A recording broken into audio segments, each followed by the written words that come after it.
এ যুবক ভাই, মুরব্বী বাবা, পর্দার আড়ালের মা,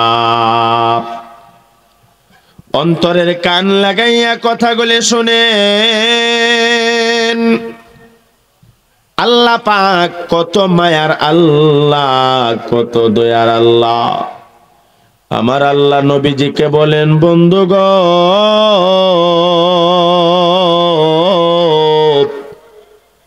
আপনি আমার প্রিয় বান্দা বান্দীদেরকে বলুন, কুল, আপনি বলুন, ইয়া ইবাদিয়াল্লাযীনা আসরাফু আলা আনফুসিহিম লা তাকনাতু মির রাহমাতিল্লাহ।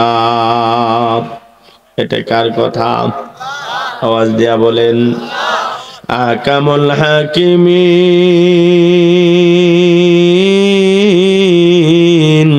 আল্লাহ রব্বুল আলামিন বলেন, এ নবী আপনি বলুন, আমার প্রিয় বান্দা বান্দিরা যারা নিজের নফসের উপরে জুলুম করেছে, অন্যায় করেছে, অপরাধ করেছে, এরা যেন আমি আল্লাহর রহমত থেকে নয়রাশ না হয়। সুবহানাল্লাহ। কোন আল্লাহ তাআলা বলেন, এ দুনিয়ার বান্দা বান্দিরা যারা শয়তানের ধোকায় পড়ে গুনাহ করেছ, নাফরমানি করেছ, অন্যায় করেছ, অপরাধ করেছ, আমি আল্লাহর রহমত থেকে নয়রাশ হইও না।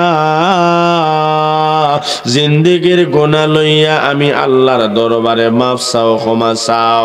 আপনার আমার আল্লাহ তো এমন এক মালিক, আল্লাহর কাছে মাপটা চাইতে দেরি হয়, আমার আল্লাহ ক্ষমা করতে দেরি হয় না। ইন্নাল্লাহা ইয়াগফিরুয যুনুবা জামিআ ইন্নাহু হুয়াল গফুরুর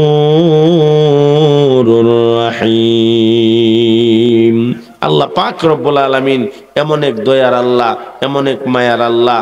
আল্লাহর কাছে মাফ চাইতে দিলে হয়, আল্লাহ ক্ষমা করতে দিলে হয় না। নিশ্চয়ই আল্লাহর কাছে আমরা তওবা করলে, মাফ চাইলে আল্লাহ পাক মাফ করে দিবেন। কথা ঠিক না বেটি? আওয়াজ দিয়া কর না। এই জন্য এখন এই মুহূর্তেই আল্লাহর দরবারে তওবা করব, রাজি আছি না ইনশাআল্লাহ? কিন্তু তওবা কবুল হওয়ার জন্য যে শর্ত, 1 নাম্বার, আপনি যেই গুনাহটার জন্য আল্লাহর দরবারে তওবা করবেন, এই গুনাহটা জীবনে আর করা যাবে না। কথা ঠিক না বেটি? 1 নাম্বার শর্ত কি? তওবা কবুল হওয়ার জন্য আপনি যেই গুনার জন্য তওবা করতেছেন, যে হুজুর মুসাফির মানুষ, মুসাফিরের দোয়া তো আল্লাহ ফিরাইয়া দেয় না, ডাইরেক্ট কবুল, ঠিক নেই? 3 ব্যক্তির দোয়া ডাইরেক্ট দাওয়াতুল মুসাফির, নবী বলেন মুসাফির দোয়া করলে আল্লাহ ফিরাইয়া দেয় না। 2 নাম্বার দাওয়াতুল মাজলুম, মাজলুম ব্যক্তি দোয়া করলে আল্লাহ ফিরাইয়া দেয় না। 3 নাম্বার মা বাবা সন্তানের জন্য দোয়া করলে আল্লাহ ফিরাইয়া দেয় না। এখন আমি মুসাফির মানুষ, দোয়া করলে ডাইরেক্ট আল্লাহ কবুল করব। ও আমার ভাই, এই কথা মনে কইরা তওবা করছেন, আল্লাহ সুদ জীবনে বহুত খাইছি, আল্লাহ তুমি আমার মাফ কইরা দাও। সোয়ালি গিয়ে আবার সুদের লেনদেন শুরু হইছে, মাফ পাইছুননি? আওয়াজ দেয়া কোন? আমি মুসাফির মানুষ, তওবা করছি টি হই, আল্লাহ আর গুনাহ করতাম না, কিন্তু দেখা যায় আবার টি গুনাহ করতেছি, এই তওবা কবুল হইতো না। কথা বুঝাইতে পারছি? খালি মুসাফির কইলই মোনাজাত কবুল হয়ে যাবো গা, তওবা কবুল হয়ে যাবো গা না। তওবা কবুল হওয়ার জন্য 1 নাম্বার শর্ত হলো, যেই গুনাহটার জন্য আপনি তওবা করবেন রে বাবা, এই গুনাহটা আর জীবনে করবেন না বলে আল্লাহর কাছে ওয়াদা করা লাগবে। কথা ঠিক না বেঠিক? তাহলে বুঝে থাকলে বলেন, যারা জীবনে নামাজ ছাড়ছেন, আল্লাহর কাছে মাফ চাইলে পিছনের সব গুনাহ আল্লাহ মাফ করে দিবেন, তবে শর্ত হলো আর নামাজ ছাড়া যাবে না। সুদ খাইছেন, ঘুষ খাইছেন, নাফরমানি করেছেন, বিভিন্ন পাপাচারের সাথে লিপ্ত হয়েছেন, কিন্তু আল্লাহর কাছে মাপ চাইলে এই মুহূর্তে আল্লাহ আপনাকে মাফ করে দিবেন। শর্ত হলো আর এই পাপটা আপনি করতে পারবেন না। সুদের লেনদেন করেন, আল্লাহর কাছে মাফ চান, আল্লাহ তোমারে মাফ করিয়া দিব। যার কাছে সুদের লেনদেন করছেন তারে দিয়া পারেন না দিয়া পারেন, মাফ চান, আল্লাহ তোমারে মাফ করে দেবে। এ যুবক ভাই, আল্লাহর দরবারে তওবা করার দরকার আছে না নাই? এই দুনিয়া তো চিরদিন থাকার জায়গা না। আপনি আমি এই দুনিয়া থেকে হয় থাকবার জন্য আসি নাই। না জানি কোন দিন মালাকুল মউত আজরাইল আপনার আমার সামনে দাঁড়ায়া যায়, আর না জানি কোন দিন চিরবিদায় নিয়া অন্ধকার ঘর কবরের বাসিন্দা হয়ে যায়। এই জন্য যুবক ভাই, আজকের মাহফিল জীবনের শেষ মাহফিল মনে করে আল্লাহর দরবারে তাওবা করো আর বলো, আল্লাহ জীবনে আর গুনাহ করব না, নাফরমানি করব না, তুমি আমারে মাফ কইরা দাও। আপনার আমার আল্লাহ তো এমন এক আল্লাহ,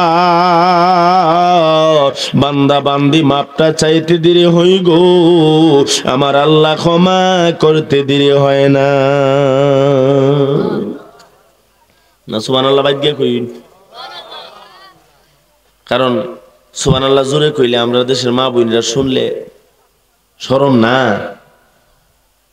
আমরা পর্দার আড়ালের মা বোনরা যারা ওয়াজ শুনতাছে, আপনারা জোরে যদি সুবহানাল্লাহ কইতে শরম নি। সুবহানাল্লাহর ওয়াজ তো বাহুবলী হুজুর আপনারা শুনাইছে, সুবহানাল্লাহ বলে লাভ না লস? আরো জোরে কর না। তো এত লাভের ওয়াজ হইন্য যদি আপনারা সুবহানাল্লাহ কইন না, তে আর কেমনি হইল? আর কোনটা হোক আর না হোক, অন্তত হকে যতবার সুবহানাল্লাহ পড়বেন, যতবার সুবহানাল্লাহ পড়বেন, ততটা ফলের বাগান আল্লাহ আপনার জন্য জান্নাতে রেডি করে রাখবেন। সুবহানাল্লাহ। শুধু তাই না, কোন কোন উলামায়ে কেরাম লেখেন, কেউ যদি একবার সুবহানাল্লাহ পড়ে, আসমান থেকে জমিন পর্যন্ত খালি জায়গা নেক দিয়া ভরপুর করে আল্লাহ আপনার আমলনামায় দিবেন।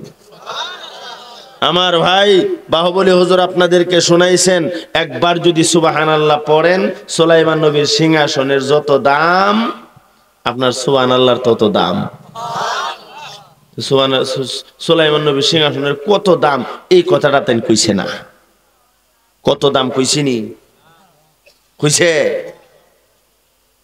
ওয়াজটা খুব মন দিয়ে আমি শুনছি, সূরা নামলের ব্যাখ্যাতে এই ঘটনাটা আসছে। চমৎকার একটা ওয়াজ, সুবহানাল্লাহর ফজিলত।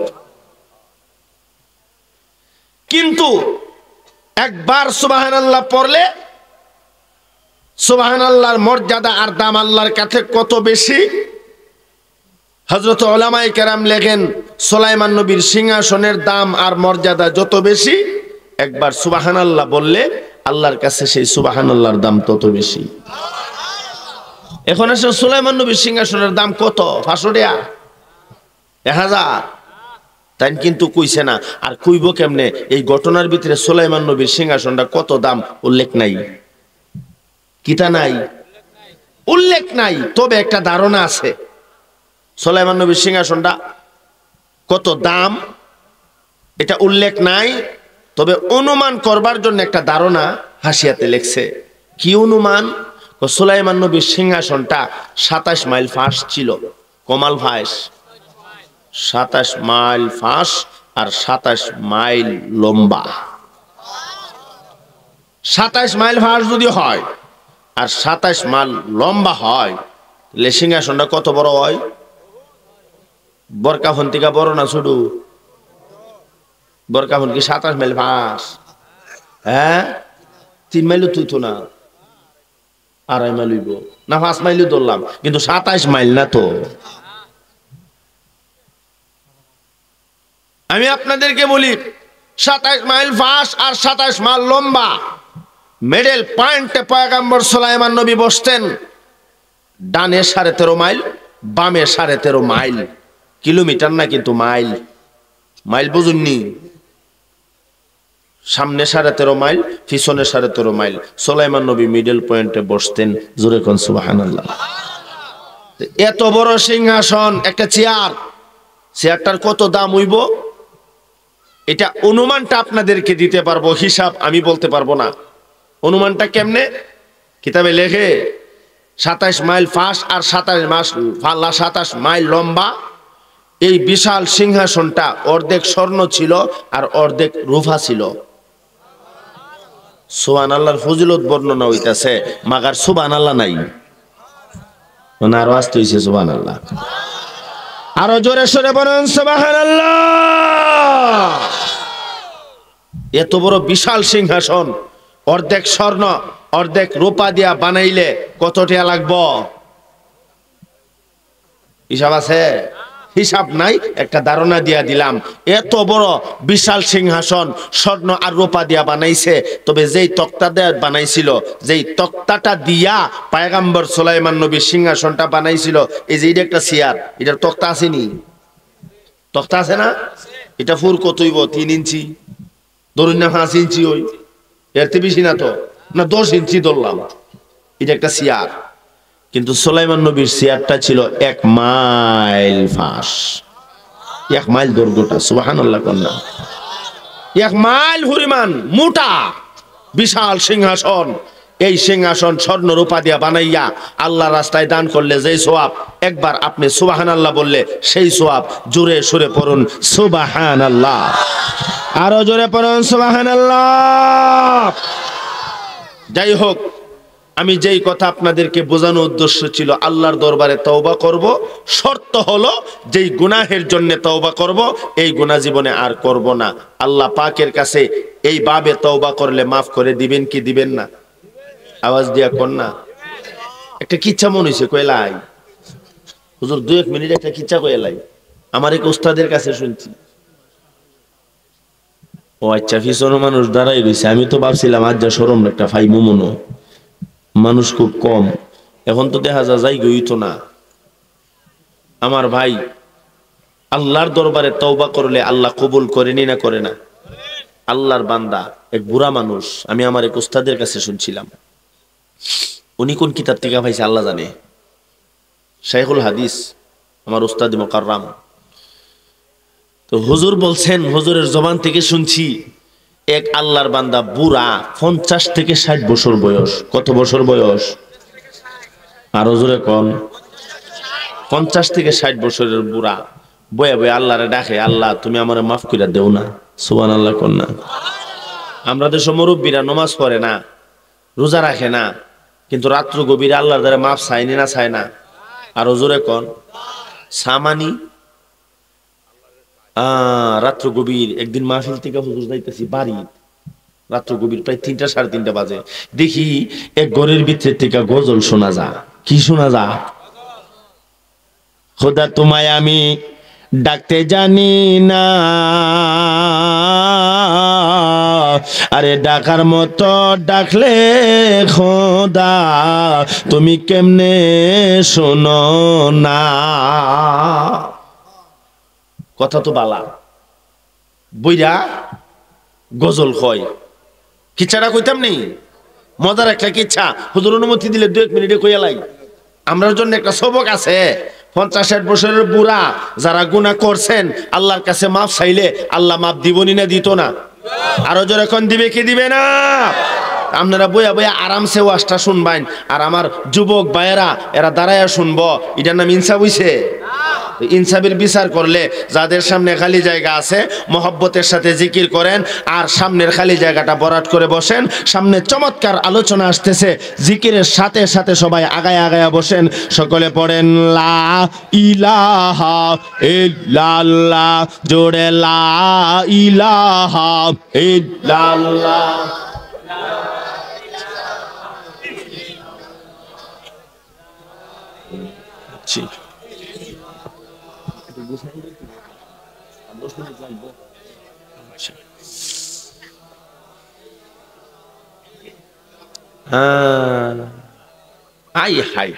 আপনারা যে সুনামগঞ্জের মানুষ, আমি বিশ্বাস করতাম পারতাছি না। আমার জন্য মন হইতাছে আমি বোরকা ফোনাইছি না, আমি যখন বরিশাল গেছি গা। এটা বরিশাল, সুনামগঞ্জের মানুষের ইমানের জজবা আসেনি না নাই? আমার তো মনে হয় না ব্রাহ্মণবাড়িয়া ঢাকার কোনো বক্তা এত বেশি প্রোগ্রাম সুনামগঞ্জ করে আমি যত বেশি করি। আমি আইসি 3-4 দিন হইছে, আজকে যাই মুগা, আবার আইবো, আইলে 3 দিন 4 দিন 5 দিন থাকি, 2টা 3টা করে মারি, অনেক প্রোগ্রাম করি। কিন্তু বিশেষ করে সুনামগঞ্জ আইলে মনে হয় যে আমার ব্রাহ্মণবাড়িয়া সকলের সাথে একটা পরিচিতি আছে এবং এদের ইমানের জজবা আছে। সুনামগঞ্জের মানুষের আসেনি না নাই? সুনামগঞ্জের সুনামধন্য মানুষ আপনারা, তা আপনারা ইমানের জজবা আছে। কিন্তু আজকা জজবা গেল কো? ঘুমাইতেছেন? আচ্ছা, কে কে ঘুমাইতেছেন হাত তুলে দেখেনছেন দেখি। আবার ওই একজন ঘুমাইতেছে। ঘুমায়েন না, এক্ষুনি দোয়া হয়ে যাবে। জিকিরের সাথে সাথে আগায় আগায় বসুন। লা ইলাহা ইল্লাল্লাহ, জোরে লা ইলাহা ইল্লাল্লাহ, জোরে লা ইলাহা ইল্লাল্লাহ।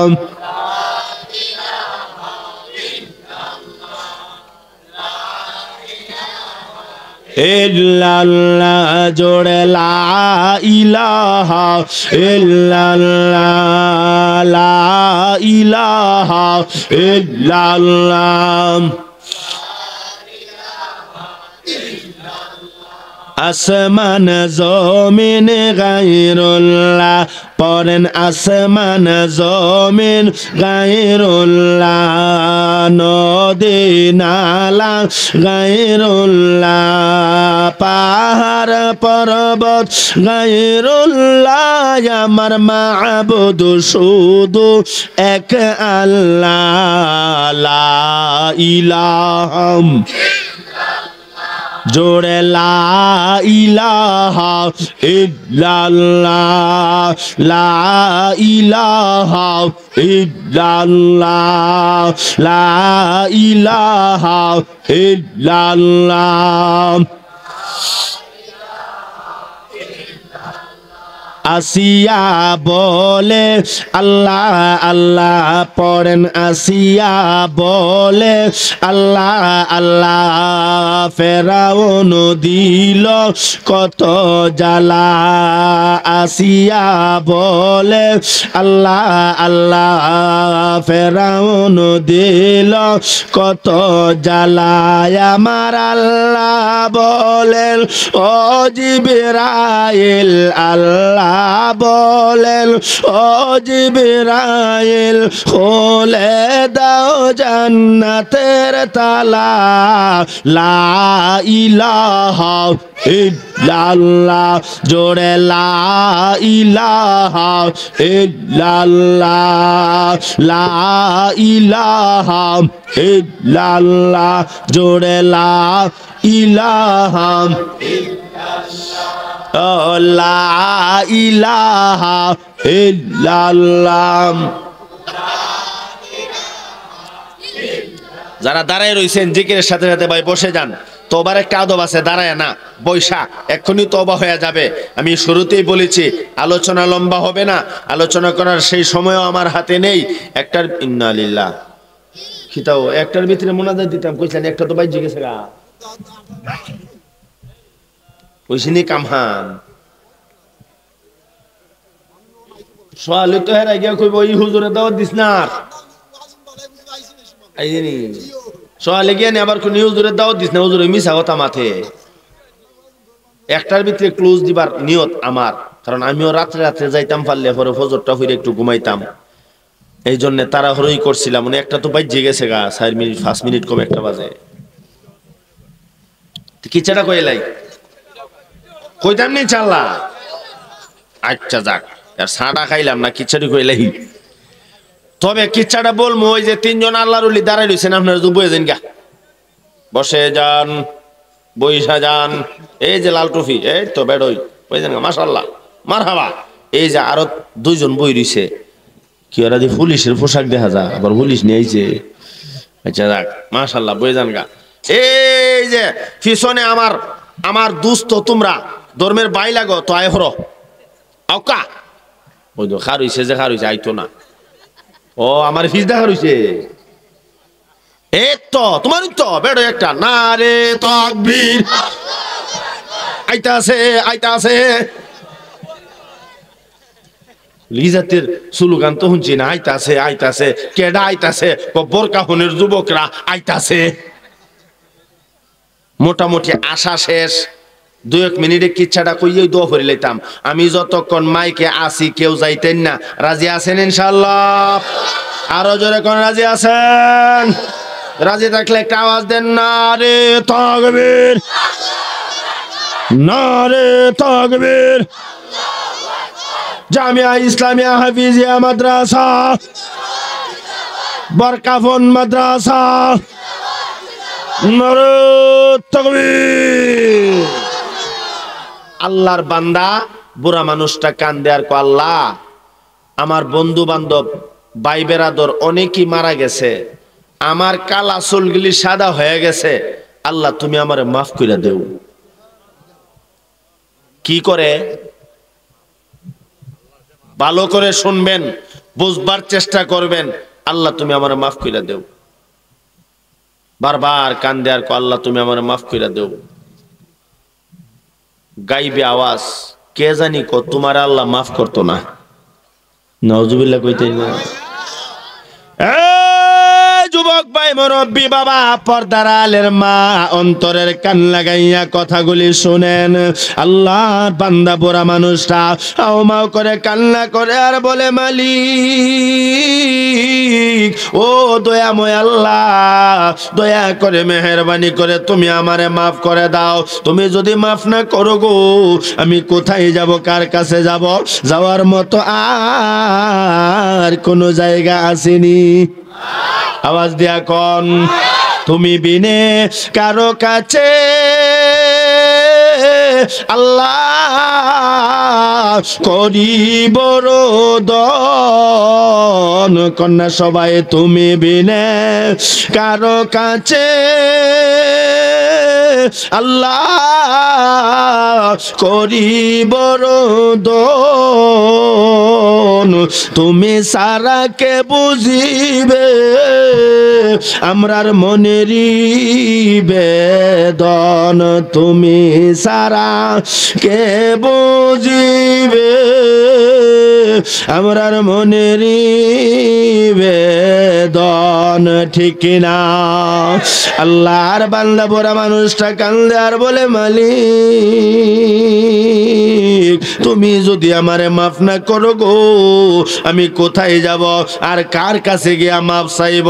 কিন্তু আল্লাহর বান্দা কান্দে আর মাফ চা, কিন্তু গাইবি আওয়াজ, তোমারে আল্লাহ মাফ করতো না। এমন একটা তাওবা যদি আমরা করি, আল্লাহ মাফ করে দেও না, আর যদি সামান্য রূপের থেকে আওয়াজ আয়ে, ও নূর আলম আশরাফি যে পাপ করছো আল্লাহ তোমারে মাফ করতো না, আপনারা কবেন না জানি হুজুর কত বড় পাপটা করছে। কইতেন না? আরে সর্বনাশ, কেমন না ফরমানি জানি করছে। আল্লাহর পক্ষ থেকে আসমানি আওয়াজ, তোমারে মাফ করা হইতো না। আমার ভাই, আল্লাহর বান্দা বুড়া মানুষটা হাওমাও করে কান্না করে আর বলে, আল্লাহ তুমি আমারে মাফ করে দাও। যেই গুনাহ করলাম, নাফরমানি করলাম, এই গুনাহ লইয়া নাফরমানি লইয়া যদি কবরে যাই, ও আল্লাহ কবরের আযাব বরদাস্ত করতে পারবো না, জাহান্নামের আগুন আমি সহ্য করতে পারবো না। আল্লাহর বান্দা এইভাবে বিনায় বিনায় কান্দে। পাশে ছিল বিবি। বিবি ডাক দিয়া কো, স্বামী গো তুমি কি গাইবে? আওয়াজ শোনো নাই? আল্লাহর পক্ষ থেকে হয়তো আওয়াজ, তুমি এত পাপ আর নাফরমানি করেছ, আল্লাহ তোমারে মাফ করবে না। কথা ঠিক না বে ঠিক? আল্লাহর বান্দা বুড়া মানুষটা হাওমাও করে কান্না করে আর বলে, বিবি রে আমার আল্লাহ যদি আমারে মাফ না করে গো, আমি কার দরবারে গিয়া মাফ চাইব? আমি কার কাছে ক্ষমা চাইব? আমার আল্লাহ ছাড়া তো আর কোনো জায়গা নাই। আল্লাহ যদি আমারে দয়া করে মাফ না করে, আমি আর কার কাছে মাফ চাইব? এইভাবে বিনাইয়া বিনাইয়া আল্লাহর বান্দা যখন হাওমাও করে কান্না করে, আমার ভাই বিবি বলে কান্না করে কোনো লাভ নাই। আল্লাহর বান্দা কান্দে, গাইবি কোনো আওয়াজ নাই। হঠাৎ করে আল্লাহর বান্দা কয়, আল্লাহ গো তুমি আমারে মাফ কইরা দাও, আমি আর জীবনে গুনাহ করতাম না। খালি কইছে, আল্লাহ আমারে মাফ কইরা দেও, আমি জীবনে আর গুনাহ করতাম না। এমনি হঠাৎ আওয়াজ, কে জানি ক, এ আল্লাহর বান্দা, তোমারে আল্লাহ জিন্দেগীর সব গুনাহ মাফ কইরা দিছে। ঘটনাটা লম্বা, হুজুর এই ঘটনাটা পুরাটা শোনায়া যেই সবকটা আমাদেরকে শোনাইছিলেন সেটা হলো আল্লাহর দরবারে তওবা করলেই কবুল হয়ে যাবে না, শর্ত হলো বলতে হবে আল্লাহ এই গুনাহটা আমি করছি, দুনিয়ার কেউ জানে না, তুমি জানো, আমি জানি, আল্লাহ এই জাতীয় গুনাহ আমি আর জীবনে করব না, তুমি মাফ করে দাও। আল্লাহর বান্দা বুড়া মানুষ মাফ চাই, যখন কালি কইছে আল্লাহ তুমি আমারে মাফ করে দেও না, আমি জীবনে আর গুনাহ করতাম না, আর গুনাহ জীবনে করতাম না বলে ওয়াদা করছে, সাথে সাথে গাইবে আওয়াজ সুবহানাল্লাহ কন্না। রে আল্লাহর বান্দা আর কান্না করতে হবে না, তোমার কান্না আল্লাহর দরবারে মঞ্জুর হয়ে গেছে, না করা লাগবে না রে, তুমি যে আল্লাহর দরবারে তওবা করেছো এই জন্য আকামুল হাকিমে আল্লাহ রাব্বুল আলামিন তোমার তওবা কবুল করে নিছে, তোমার পিছনের সব গুনাহগুলি মাফ করে দিয়া তোমারে আল্লাহর ওলি বানায়া দিছে, আল্লাহর ওলি বানায়া দিছে। তাওবার বিনিময়ে আল্লাহ জিন্দেগীর গুনাহ মাফ করে দিয়া আল্লাহর ওলি বানায়া দেয়। এই জন্য এই মুহূর্তে আল্লাহর দরবারে আমরা তওবা করব, চোখের পানি ছেড়ে কাঁদব। চোখের পানির তো এত দাম যে চোখের পানি আপনার আমার জন্য জাহান্নামের আগুনকে হারাম করে দিবে। এই জন্য চোখের পানি ছেড়ে আল্লাহর দরবারে কাঁদব। রাজি আছি না ইনশাআল্লাহ? 2 নাম্বার যে কর্মসূচিটা আমরা পালন করব সেটা হলো মা বাবা যাদের দুনিয়াতে নাই আব্বা আম্মার জন্য একটু দোয়া করব, পারবো না ইনশাআল্লাহ? ও ভাই, মা বাবা কবরে ঘুমায় রইছে, এরা অপেক্ষা করতেছে, সন্তান বরকাফন মাদ্রাসার মাহফিলে গেছে, যদি আমার লাগি একটু দোয়া করতো। সুবহানাল্লাহ কন্যা। আমি একখানা হাদিস পাঠ করছিলাম, আল্লাহর নবী বলেন মুমিন তুমি যখন দুনিয়া থেকে বিদায় হয়ে যাইবা কবরে গিয়ে আর কোনো আমল করতে পারবা না। সুবহানাল্লাহ কন্যা। ইন্না মিম্মা ইয়ালহাকুল মুমিনা মিন আমালিহি ওয়া হাসানাতিহি বাদা মাউতিহি। আল্লাহর রাসূল সাল্লাল্লাহু আলাইহি ওয়াসাল্লাম বলেন মুমিন যখন দুনিয়া থেকে